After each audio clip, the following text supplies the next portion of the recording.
to In Hoff We Trust, a Deutschland s1e3 podcast. We are recording. Did you forget what it was? Yeah, exactly. I did forget what it was for a second. We are on the 80s Reboot Overdrive channel in the Southgate Media Group. My name is Chris Mao. I'm one of your hosts, and I'm here with Rob Southgate. And this is a unique situation tonight.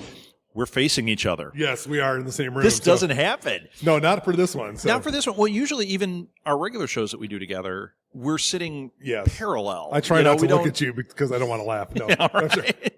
Well, you eat just beforehand, and you don't want to have sick stomach or anything. No, that's not true. So. I do look terrible today. It's a little rough. It's Monday. It's okay. A little rough. It actually is July 5th, so it's been a long. July 6th. Sorry. The worst part is, this is as good as it's going to be until Saturday when I'm back here. So This is it. So it's a little rough today. It's going to get a lot worse. He may even not shower. So I showered today. Did you? Okay, so let's not throw barbs. By Friday, then you can throw barbs. Yes. So I just want to set it up. We're sitting at the Blue Box Cafe. We're sitting at your cafe. Yes, we are. And we've got mics and we're sitting across from each other. This is really weird. It's almost professional instead of like at my laptop with a. Almost. Yeah, well, I'm anxious to hear how this sounds because, I'm big on how the sound is. Yes. And it's usually not great. No. So I think this might be an improvement. Well, they're okay, but they're not better. They're not great. They sound okay. We're using a little bit better equipment, so we'll see how it goes. So this should be cool. So, okay. Sounds good. So we are talking about season 1, episode 3, which is called Atlantic Lion. Which I don't know. I was pretty impressed with the show. I don't know how you feel about it. I was totally impressed. If you've listened to the podcast, we kind of we had some really good expectations, but also had our doubts when we started. And I'm past my doubts now. I think the show is. I am too. We've crossed over very quickly. We're fanboying hard over here. I can tell you are because I am. Totally, so. And you know what? When it gets to the intro song, what is it? Hungry Like a Wolf in the intro? No, the intro song is because they did Hungry Like a Wolf. They did Hungry Like a Wolf. It's that. Major Tom by Peter Schilling. Right? Major Tom. Yeah. Yes. It's great. It's great. When it got to it, I totally fanboyed. Oh yeah. It was one of those moments where I'm like, you know what? Here it is. Sure.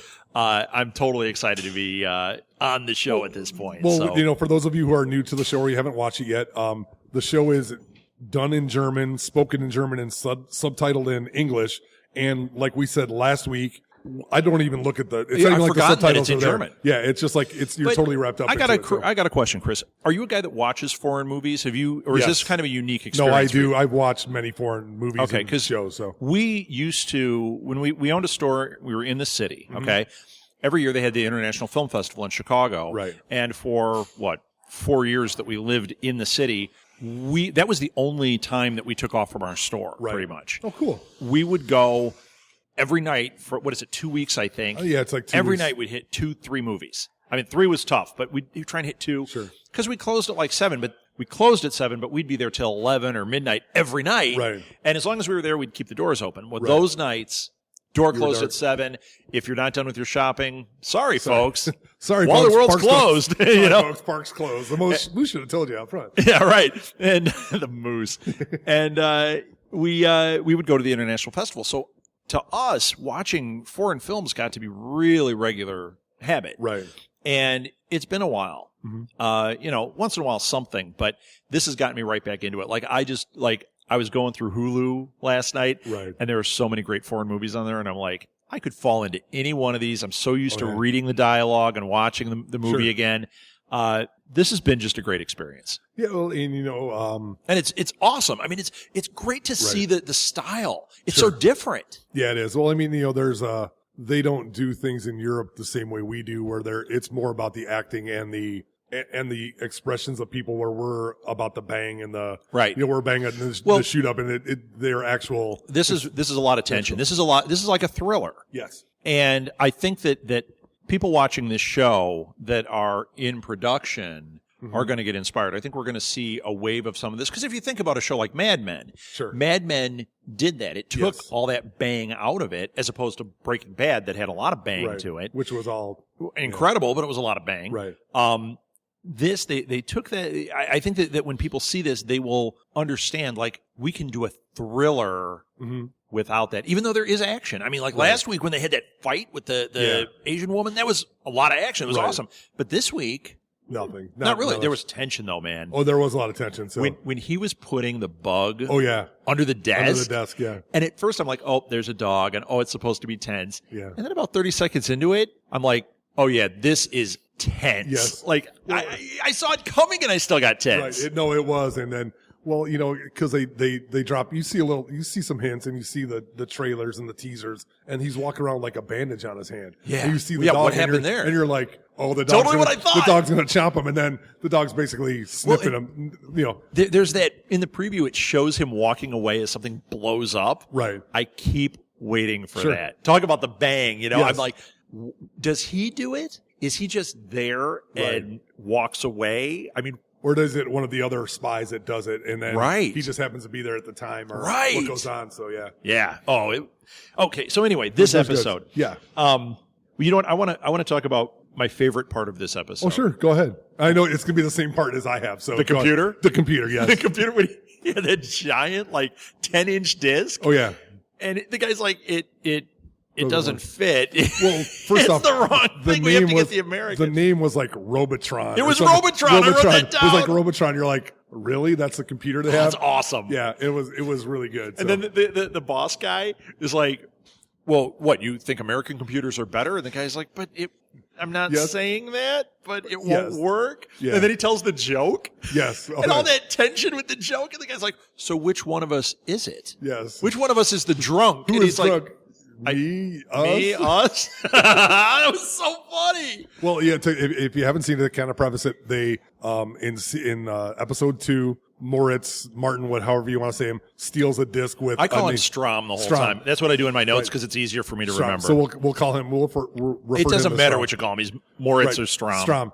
He steals a floppy disk, but it's like a 5-inch disc. Yeah, it's one of the 5-inch, the classic that we know from our so then Apple East IIs. Germans get it, and I think it's the Stasi. Is that what their secret police is called? Whatever that's called. And I may be inaccurate, so I'm sure we'll get emails about it. We'll get emails. That's okay. You know what? Send them to 80s Reboot. Don't send them to us. Yeah, send them to Dave White. We're just hired hands. Dave White. So, and they bring it back to put it in their computer, which is called a Robotron. Greatest name. It was so great. But it has to be real too. It does have to be real, and it's got to be accurate because they've been accurate so far. Right. And then they go to put the disc in, and the disc they have is too small for the disc slot of the Robotron. Right. The 4.5-inch. I think those were 4.5 inch. Or 5. What they had was like easily a 10-inch disc. That was a giant floppy. Right. It was a giant floppy that had like 1K of data on it. And the German guys could not understand why it didn't work. Right. And the computer guy is like trying to equate it. But I was thinking of all these things that you could equate it to, and I'm like, none of them matter because I had a Laserdisc player. You can't put a CD in there. Put a CD in there and play it. You have to put a Laserdisc. Right. And it's the same premise. Right. Although, I had the upper end one that I could play CDs. You could but play I couldn't do DVDs. Right. Cool. They didn't have, probably the technology. The technology didn't exist. If it had, I would have gotten that. Well, so they go and they work and they get it so the slot will fit the disc. And the guy's like, it's not going to read it. It's not going to read it. Well, didn't you think that the whole time? Yes, I did. I'm watching it going, they're doing all this effort. You saw I had the whole motherboard open and all that. And I'm like, but the software's not going to understand this. No. So then they went to the college. Why didn't they go to the college to begin with? I have no idea. Because right away, I mean, the computer guy had the solution. He's like, well, let's just call the college. Yeah. And they had a computer that would read this. No, the college they went to is a guy who is one of their agents in a college in West Germany to get the IBM to bring it back. Oh, I thought it was like a college there. No, that makes so much more sense. No, because everybody, the best part of that whole scene was there's like 8 people sitting around looking at it. Right. No idea what it is. And they're like, well, what do we do with it? Where do I put it? And, Goth, whatever. The guy. Schweppenstadt or whatever his name is. He's like, do I stick it up my butt? Do I stick it wherever? I'm like, oh, it was funny, but they're all like looking at it going, what's going on? And then they figured out to get the IBM 467 or 567. Yeah. It was crazy. So, I wrote down what he said, but I can't find where I wrote it. Cause he said something really funny after he said, should I put it up my butt? Right. And the guy had another response. That guy was great. I love that guy. He was definitely comic relief. Yes. Because of all the nervousness. Oh, sure. And he was the a straight computer man. He was a straight man in the he was perfect, man. So, yeah, that was great. And they finally got it. And I just thought them all sitting around going whatever. And then it took Lenora to be like, you got to get a computer and put it in there to read it. And it's like, it's encoded, decode it. And they're like, oh, yeah. Oh, yeah. That's what we'll do. So, okay, I got another nervous moment. Yes. How about when Strom dropped his numbers out of his pocket? Well, this goes back to he does something stupid every show. Yes. And this was like his stupid moment. He drops the numbers. Yeah. I mean, it was awful. Yes. When it fell out of his pocket, I was like, oh no, this is, no. Like, this can't be happening. And he got really lucky that Edel had ticked off the captain guy. Well, no, it was Kramer. The Kramer was the one that was there that saw it. It was Kramer who was the captain guy who was like in charge of the platoon. Oh, it was? That was Kramer. So yeah. Hey, did we watch Kramer, the same show? Yes. No, it was Kramer. I thought he was just lucky because Edel had ticked the guy off already, and the guy was like, Yeah, no, it was Kramer. You guys are all screw-ups. It was Kramer who saw it and gave it back to him. He's like, okay. Because didn't you see the look they gave each other? There was like the look, and he's like, oh, he like just idiot. Yeah, he was like, you are such an idiot. Yeah, he comes close. It's like if James Bond screwed up and then got everything right from then on instead of always being right. Right. That's kind of what's going on here because he does do a lot right. He's he a does. good spy. Like, he's very give him time good. to mature. He's going to be a really good spy. He is really good because he does this thing. Now, another thing that I guess I don't know if it was an intentional screw up or not a screw up was when he passed the bathroom with Adel. When they were driving to Belgium, and they're driving in the car, and they go, and the guy goes... That was intentional. So, I mean... No, that was intentional. But I thought it was a mistake that he didn't read the sign properly, and then just passed it. But no, looking it was back, intentional. Because Adel was saying it, and Strom knew, I'm meeting them at this gas station. Right. I have to go there. Right. So that's why he did it. He could have easily, Edel could have said, turn around, we're going to this one. Right. I'm a little surprised he didn't. But he played it off good. He's like, oh, there's one by the border. So yeah, there's one right up here. There's right up here that's gone in. And then when they talked about Bobby Sands, yes, the IRA guy that went on the hunger strike, and he had no idea who it was. I was like, they're going to find out. They go, yep. Adel's going to be... He's got to put two and two together at some point in time. At some point, he has to. Although he's pretty distracted. His son is a problem for him. Yeah. His daughter is a problem. Well, I don't think he knows what kind of problem how much his son is going on with his son. But he knows because, I mean, even in that conversation. They did make a reference to he wants to hold hands for peace. Yeah. So he knows that part of it. Uh-huh. What he doesn't know is how deep he is and how deep it's going because he's going to join that other group. Well... He is going to go to that other group. He's going to, but yeah, I don't know what's going to happen there. So. I'll tell you what's going to happen. Yeah. Either he's going to blow the whistle on this group, like realize, yeah, or he's going to go get involved in it, and it's going to be the end of this character somehow. Right. Well, if that happens, in your Strom, you could use that as a scapegoat. It's like your son's the spy. Look at him. He joined this group. He's an insurgent. Clearly, look at what's going on here.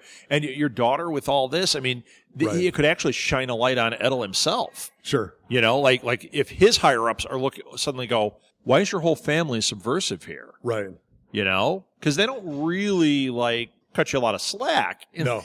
over there. There's not a lot of slack in being cut. So yeah, no, I think they're setting that up so there's a lot of potential scapegoats for him when he does mess up and get caught because it's going to happen. Right. He's just going to make the mistake in front of Edel and that'll be it. So I got a question for you. What do you think of we called him Porn Stash last time, but Thomas, yes, and Ingrid. Well, you know what? And Annette. I mean, is this a little bit of a love triangle here? I don't know if it's a love triangle or whatever, because the way I interpreted it in the episode, Annette is moving in with Ingrid. Ingrid is that's how the last mom. Episode ended, right? And then all of a sudden she gets there and she's with Thomas, who is the guy that Annette had the little fling with, right? And just kind of ignored Martin. And she shows up and she's all nervous. She's all, "What are you doing here? What's going on?" And then Thomas makes a move back on Annette, and that's like, I can't do it because I'm here with Ingrid. Right. And Ingrid alludes to later in the conversation that she knows that her and Thomas are hooking up, and she understands. Right. That they have a little bit more pragmatic view of what's going on, right, as opposed to like, well, I'm your son's girlfriend, and she's pretty much like, yeah, do whatever you want. Yeah. And then the big spoiler, Annette turns out to be pregnant. Right. And the mom Strom's or Thomas's. Strom or Thomas's, and I have that on here. It's like, she said it's Strom's, but right. I don't think so. I wish we knew the time frame. Right. Like they did it in the last episode. They referred to it's been like 3 months. Right. They didn't tell us. Now that's going to happen because we're going to find out how many months pregnant she is. Right. And I bet in that same episode, which will probably be the next one, they're going to drop something about how long he's been there. Sure. So we're going to start being able to piece it together here. I don't know. But you say you don't think it's a love triangle, but all of a sudden she's getting rides from Thomas. And then at the end, he's loading the luggage into his car. So they're going to go take a little. Well, isn't Thomas one of Martin's friends? That doesn't mean anything. Well, I'm just saying, but isn't he one of their friends and didn't, and we'll skip to the end where. Yeah, but if she's thinking that Annette's not with Thomas. Right. He's fair game. Right. And she's doing a Mrs. Robinson, a Fräulein Robinson. Fräulein Robinson. Cuckoo Cuckoo. That's 1963. Are you trying to seduce me, Fräulein Robinson?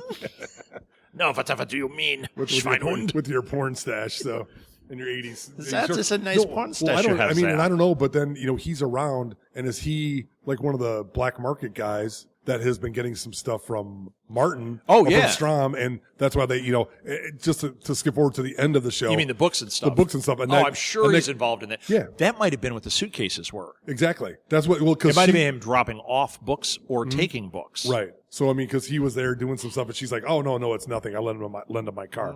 Because the reason she goes downstairs is she sees Thomas leave with some stuff and put it in the trunk, and then she goes and investigates. But she was looking for Ingrid, and where was Ingrid? Right. See, that's why I thought maybe Ingrid was going on a holiday with Thomas at that point. I think you're right, though. I don't think that was it. I think Thomas was there doing this black market book thing. Sure. And that's why we saw her walk in there, and they did the whole psycho thing with the light and everything at the end, like, the worst crime in history. Oh, my God. Oh, it's books. It's books. It's Shakespeare. Dang. Yeah, darn you. Dang you. So there better not be Mark Twain in there. Yeah, it was kind of funny. And then we get to, obviously I thought, there's a lot of a lot of mistakes where Strom meets Lenora in the car and she's smoking, and then oh my gosh, it's like, come on, dude, really? You know what? It didn't occur to me. That's one of those that was right there in your face, right?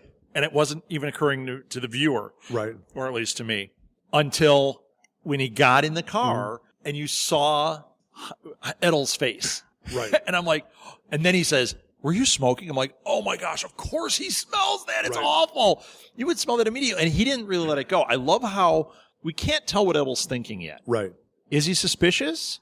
Or is that just his nature? Or did he just kind of go, huh? And he's still got the face, but he's not really suspicious because he's seeming to take Strom in as a confidant to some respect. Yes.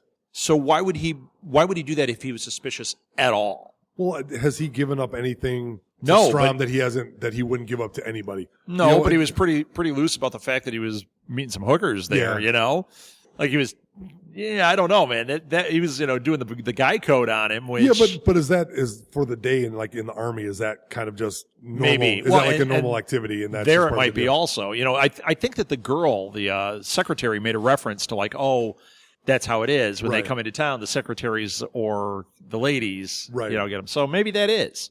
I don't know. Yeah, who knows? Because I thought maybe it was funny that whole guy code idea wasn't applying there. Maybe it was more that's just modus operandi. Well, maybe, or could have been the guy code. It could have been like, hey, you're not going to say anything, and because when they do meet, it's very uncomfortable. And it is. It's like, oh, and then there's a general dressed like.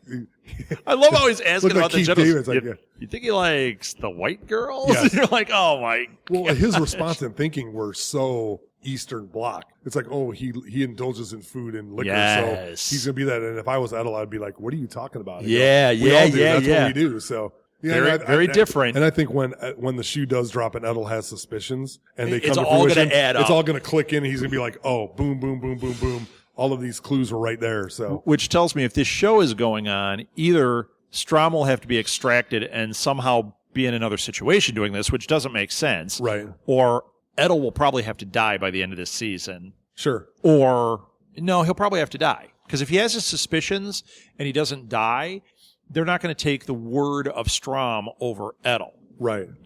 Unless they can really frame Edel. Oh, yeah. In a big bad way. But even then, there's going to be a light on Strom, so they got to be careful with that. But the framing is going to happen if that's the way it goes, because his son. Because of the son. Because of the daughter in the commune. And they're going to be like, listen, we're just going to, and you are almost going to bet that one of them is going to go to the East German side. Yeah. One of them is going to go over there and they're going to be like, well, we have your daughter. If you don't want to play with us, we'll expose you and your family as sympathizers. And so that might be what it is. I think there's a lot there. So, and then Strom does his duty, and they tell him to pick up the the Linda, the secretary, and yes, he does it without even there isn't even any hesitation. Once again, he's been trained now. Sure. And if you watch the Americans, that's how they are. They use that as a weapon, or they use that to get information, and that's totally what was going on here. But I think he likes her, actually. I think he likes her. I think he does too. Freedom. I think he liked her at the end of that last thing. And I think that's the other thing going on here is he's not completely opposed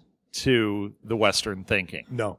He's not hardline, even though I don't think he is consciously doing that. I don't think that he's thinking about it, but you can tell even the fact that he's not disgusted by some of this means that maybe he is going to open up and be a sympathizer. Maybe that's the twist at the end of the show. Sure. If they have a 5-year Bible for this show, maybe it's in that 0 hour, that last, 5 episodes of the whole series that he flips and all hell breaks loose. And that could be. Well, the whole thing with Tishbeer, that's it's got to be very attractive to anybody who's hey, I can do this for 20 years and be over here and, it's not like Tishbeer's leading a rough life. He's a university professor. He's doing whatever he wants. Right. And he's living this essential double life. He's living this double life, and it's bad. So there's that potential. And I think, he's young, and I think he sees that there isn't that much difference. Yeah, he might be questioning things. But there are major differences, and I think he understands that everybody just wants to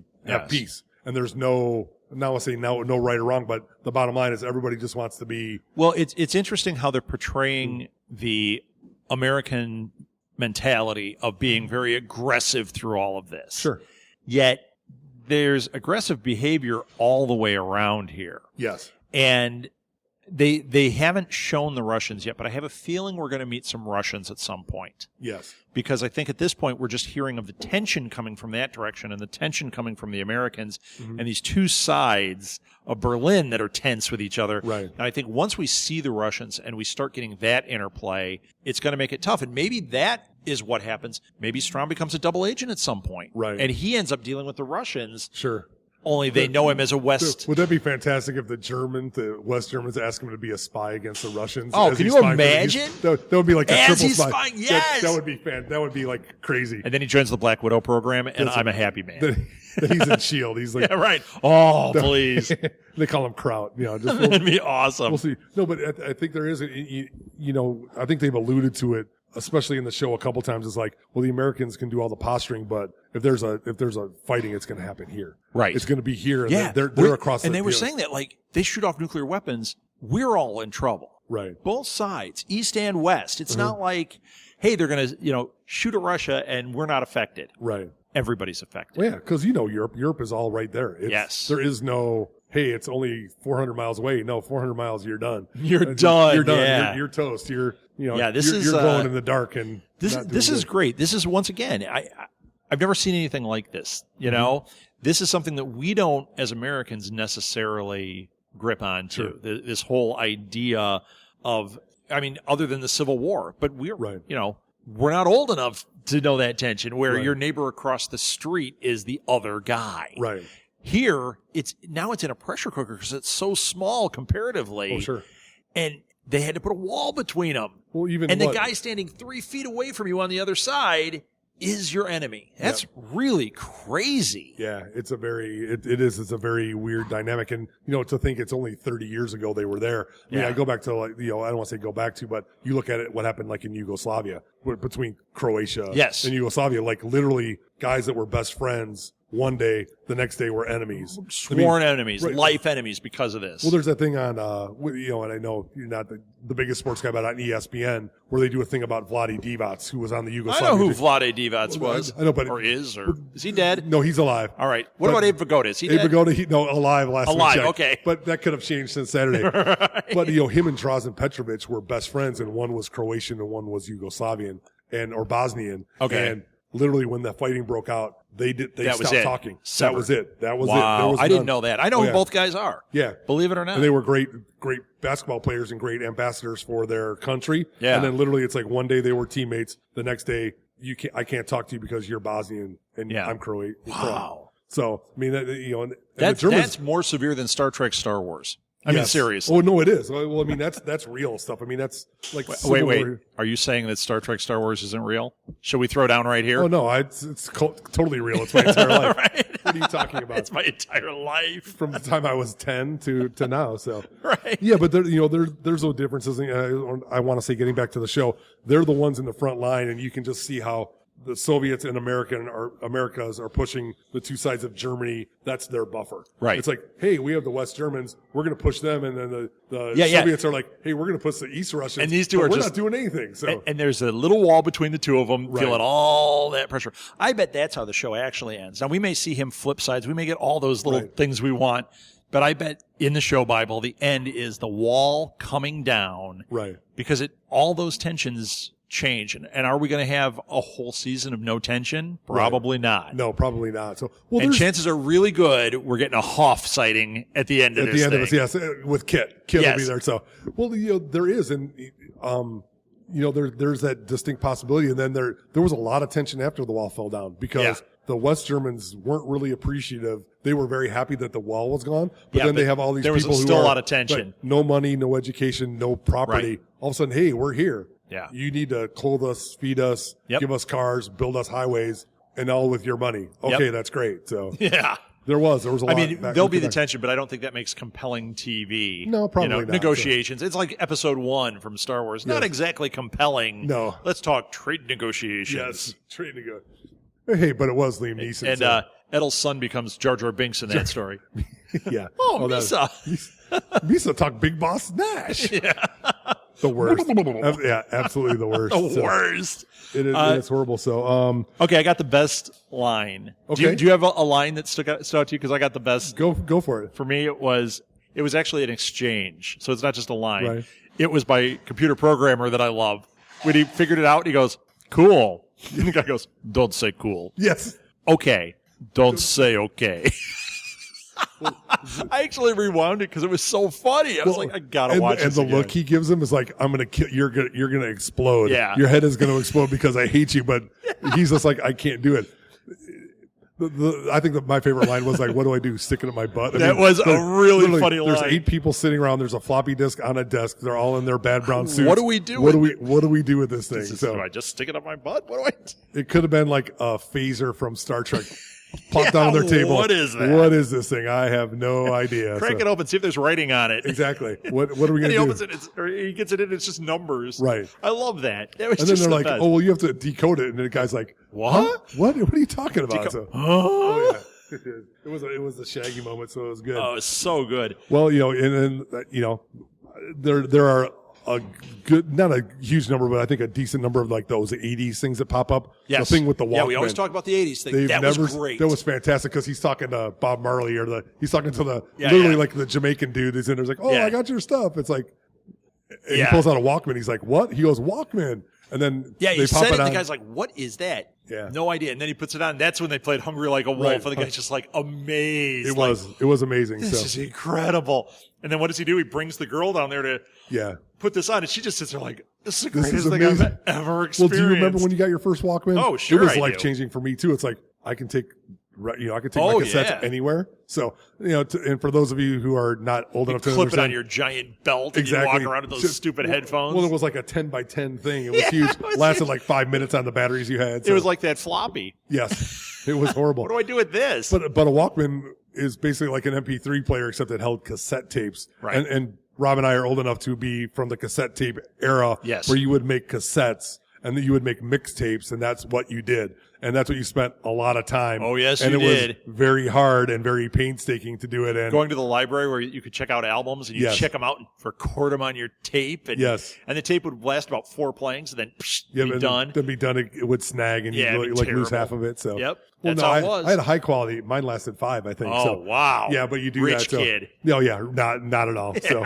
I just, we did that, but that was good. Also the IBM, the Robotron, that was the computers were classic because you looked at them and you're like, what? The Roboton moment was one of the best ever on TV. Just seeing that name just killed me. Yeah, you're like, huh? That's in the big disc, and you're like, really? That's like, and the weird keyboard. Did you notice the keyboard was real strange? Well, in those computers, just because I don't want to say I know a little bit about them, but I was into them back then. You had a TSR-80. I did have a TRS-80 and used a cassette player to load data. Cassette player. Those machines were like all in one, like briefcases. Yes. And so the keyboard, the top flipped and flipped and almost clicked like Compaq was the first computer that did that here in America. That was like Compaq. That was their thing. Was right. That It would fold up. They were kind of like gear from when you take amplifiers for like a music show where it has that thing and it snaps together. That's what those were like. Right, and so that's what it was. And the keyboard, and they weren't standardized. Like every keyboard is almost the same now. Yeah. Then they were all different. There were all sorts of weird buttons on there. You didn't get a good look at it. I wish they had done a shot where you could see some of the strange buttons, but. Yeah, it was funny because I wonder whose garage they got that stuff out of. Probably my dad. I would imagine he has some old Russian computers in there, some old German computers. What could make called the Sputnik 2000? When they moved out of the house, we live in the house that I grew up in, right? And they bugged out. Like my dad left the garage full. Right. It's 8 years later. I'm still like unearthing pockets of my dad's stuff, you know. And one of the things I found last summer, I was at the workbench and I was moving some stuff around and I'm like, man, can't believe all the stuff in here, and I'm still moving stuff. And there's like a cabinet, a wood cabinet under there. Not like a drawer cabinet, but like when you find in a bathroom. Right. Like, what is this? Like, I've never even seen this. I lived here, It's been there since like probably before I was born, And I open it up and it's like, the Crypt Keeper, I open up, oh no. And it's full of like 8 tracks. Oh, wow. And they were all like disintegrated, But it was like 8 tracks and then like empty 8-track cases. Oh, wow. And they were garbage. And I chewed apart, just garbage. I kept only one 8-track. I kept Sgt. Pepper's, the Bee Gees version of nice. Sgt. Pepper's. The movie version? The movie soundtrack, yeah. The rest of it I chucked. And then I'm telling my dad, I'm like, yeah, Dad, I found this cabinet. I opened it up. It was full of all these 8-tracks. I threw it all away. What? Why would you throw those away? Those are perfectly good. What are you talking about? Where are you going to find an 8-track player that plays dust? Yes. And then he goes, well, at least I hope you kept the cases because we could take the bottom out and you could put other things in there. You are out of your mind, old man. It's like from 1972, faux leather falling apart. That's right. That's my dad. Yeah, little Neil Sedaka back then. I guarantee you, if you went to their house now, they moved it. Right. My Apple II Plus is there. Sure. He probably has the original. Remember the little Mac that had the screen that was about 6 inches? Yes. I guarantee if you went to his house, he'd have it. I guarantee you. And I guarantee what he would say, well, there's stuff on there I might want. Yes. Nobody can read it and nobody... No. And what do I do with this? Put it up your butt. That's right. That's about all you can do. Sell it to somebody else who wants to put it up their butt. So that's our new saying. That's our new closer. Hey, put it up your butt. We're going to get that as T-shirts. What do I put that up your butt? I did fact check the songs. Oh, you did? So there were 3 songs besides the main one. Besides the main one. I got 2 written down, and I didn't catch what the third was. They played China Girl by David Bowie. Came out in 1983. That was the first song they played. Oh, I didn't get that one. Yeah, there was like there right were in the 4 beginning. songs. Go ahead. Hungry Like the Wolf by Duran Duran. Yep. And Wrapped Around Your Finger by The Police. And what else did they play? The 4th one was the one that the girl listened to, that Linda listened to. It was a Stevie Wonder song, but I don't remember which one it was. I don't remember which one it is, but it fits with the time. It does. It was totally that time. But they were all, China Girl and it was Wrapped Around such a good song, too. Yes. When it came out, I'm like, that is awesome they chose that. They only played it for like 10 seconds. That's all they showed, because then they started running and stuff. Now, where did they do China Girl? Was that in the very beginning? Very beginning. Okay. When he met her, when he went to her office the first time. Yes, and China Girl was playing. They did that. How great was that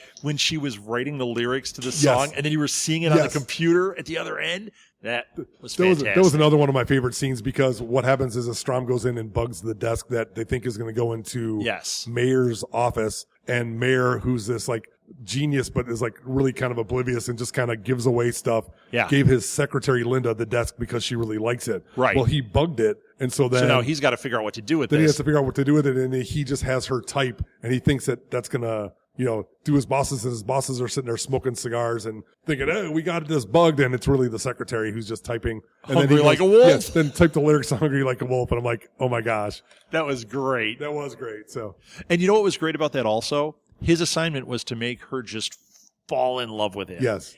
I mean, come on. He comes in, he brings her a flower. Can you type the lyrics of the song? I want to know them for when I'm walking back to work. Yeah. She's just like, falling apart right now over this. So well, she's in love. She's in love. She's not. He's doing his job. Although I think he likes her. I think he likes her. He's doing his job. She's a good looking lady. Yeah. And she's smart and nice, and I think he's liking that. So yeah, I could sense a problem down the line. Because she even makes when she makes the there's going to be a problem when she makes the reference when she sees the generals together with the prostitutes, and she goes, well, they're always worried about some Russian spy seducing me. And he's like, well, I'm not Russian. Yeah, not Russian. I'm just a German spy. Hey, I'm safe. I'm just a German spy. She said that. I'm like, oh, foreshadowing. Yep. There we go. But yeah, it just keeps getting better. Yeah, it just keeps getting better. Did we talk this one out? I think are you done? Close. Is there anything else that we got to talk about? Not that I have in my notes. We kind of hinted at it, but I think Alex, where he's going, so Alex goes to like one of those peace meetings at Tishmir. The one where they're going to hold hands. Right, they're going to hold hands, and immediately he causes a lot of tension there. Well, he does, because he's like a very aggressive. He's like, nobody's going to listen to you guys. He's like, you guys. He's are right. He is right, but they're like, whoa, and so Tishmir's like, we got this guy. You could see he's just setting the hook. It's like, well, you could join these guys because it's a Stasi headquarters down the street. Yeah. Like, number one, how would he know that? Number two, yeah. And then they cut to like a thing where there's guys with like mohawks and machine guns, and it's going to be, it's going to be like Die Hard. Oh, hey. It's going to be like Die Hard with Germans with, driver's licenses. Yeah, right. No other Hans identity. Gruber's going to show up. I get my suits made at Armani, so. But that was it. I'm excited to see what's going to happen. I am too, man. This whole Annette thing and how that's going to play, because it's obvious that even though they care about each other, I don't know if it's a very European thought process or not, but they're not together, so they don't seem like they really act like they're together when they're not together. Yeah, I wonder if that's a cultural difference. Just the way we, the way we interpret all that is different. A lot of it has to do with what we've grown up with the TV and that we're exposed to. He would absolutely have a different upbringing, a different idea of all that. Sure. So I wonder if some of that, like maybe they're not even playing it up. That's just how it is because it's a German show. Right. But we're watching it going, oh, wait, this is a little outside of our box. Yeah, this is a little bit. It could be just kind of the normal. It's like, hey, my son's off to war. Why would you not be a person and have some fun? And are you trying to seduce me, Fräulein Robinson? Yeah, Paul Simon. Cuckoo-ca-choo, Mrs. Robinson. That would be fantastic. My German was bad. Yours was worse. Hey, you know what? I took German in high school. Did you? And it's weird because I'll understand some of the words without even looking. Sprachen Sie Deutsch? Yeah, I was horrible at it too. Yeah, I have to do the voice. That's why I could never take it. You have to put the monocle in. And Mr. Southgate, could you stand up? Hogan, please sit down. Mr. Southgate. Or you're the dude from Indiana Jones. Like, now you got Hoff. No, what was his name? I can't think of his name. I actually had the action figure. Did you? I probably still do, sadly. And it's got the little burn. The burn, that's awesome. Actually, it's not just an imprint. They like the plastic, they burned it on his hand. Oh, did they? Nice. So it's like burned into the skin. Well, now it's it would great. just be painted on. So right. That's what's so awesome about it. That's authentic 80s action figures right there. Oh, yes. Of course, it was one of the 3.5 inch, so it doesn't really look like him, but he's got the fedora on and he's got a burned hand. Right. It's him. And he's got a leather jacket, so it's him. And some wire rim glasses. He's all set, so. All right. Let's go see. Yeah, I think we're I'm going to call talk this out. Yeah. So, okay, let's give our social media. You can find me at R Southgate. You can find 80s Reboot. Jeez. At 80s Reboot. And re-recorded. So. You know what? Yeah, and I don't even know. You know what? We'll have to look that one up. Go to our website. That's where you can find all of it. It's southgatemediagroup.com. There are links to all the different shows. Just click on the 80s Reboot show. And actually, this week, by the time this airs, hopefully, I will have made new buttons just for this show. Because we're so fantastic. Right. So you'll be able to just click on, if you want this show specifically, it'll be just these episodes in that feed. Nice. Or that webpage. Or you can go to 80s Reboot and there'll be links to everything there too. And I suggest doing that. They've had some great guests on there. Oh yeah, they're doing great. And they're doing, they got Billy Mitchell coming up this week. They got Billy Mitchell coming up, which is super huge. If you're an 80s video game player, that's like he's a big one. He's on the Mount Rushmore of 80s games. And, he would be, but they ran out of rock to make all that giant hair that he has. Yes. He does have some big hair, so That's good. But they're also doing some album stuff, like 80s albums. Yeah, they're doing like best 80s albums. It's going to be excellent. Which there's a lot of best of. So yeah. They did the movies. Did you hear any of those? Mm-hmm. Those were great. They were great. So yeah, I wanted to get in on one of those, but I just never made it. So we'll just do our own. We'll just do the other 80s movies. The 80s movies that nobody else watched. So that's going to happen on Pop Culture Countdown. We'll do that here live at the Blue Box. Top 80s bad 80 movies. We made a list of all the different subjects, and it was like 4 pages of lists. We're like, we didn't even scratch the surface here. No. And we definitely had like every version of like 80s horror movies, 80s rom-coms. We didn't get to Gloves or Mittens either. No, we didn't. We had the one I can't wait for. We're gonna bust out the John Hughes movies. Ooh, nice. You got to boil that down to top 3. There's no way. It's going to be a tough one, man. Well, no, there's 2 definites. There's 2 definites. And then it gets ugly. Yes, it does. Well, it's who you prefer. So, yep. I mean, what do you put out there? When we were talking about it, Bertha says, how about best Tarantino movies? Like, she goes, we could boil that down to top 3. And I go, well, it's easy. And I named my 3, and she was like, you are out of your mind. She goes, number 1 is blank, And I said, well, yeah, but it makes my top 3. And she goes, no, that's number 1. Well, and your other 2 are garbage, and they should be this. And I was like, wow, all right. Okay, hey. Even with movies that good, we are going to have quite a cage match going on. Yeah, exactly. Well, that'll be a good one because it is. What would be your number 1 for him? For my number 1 for him? Can you do it?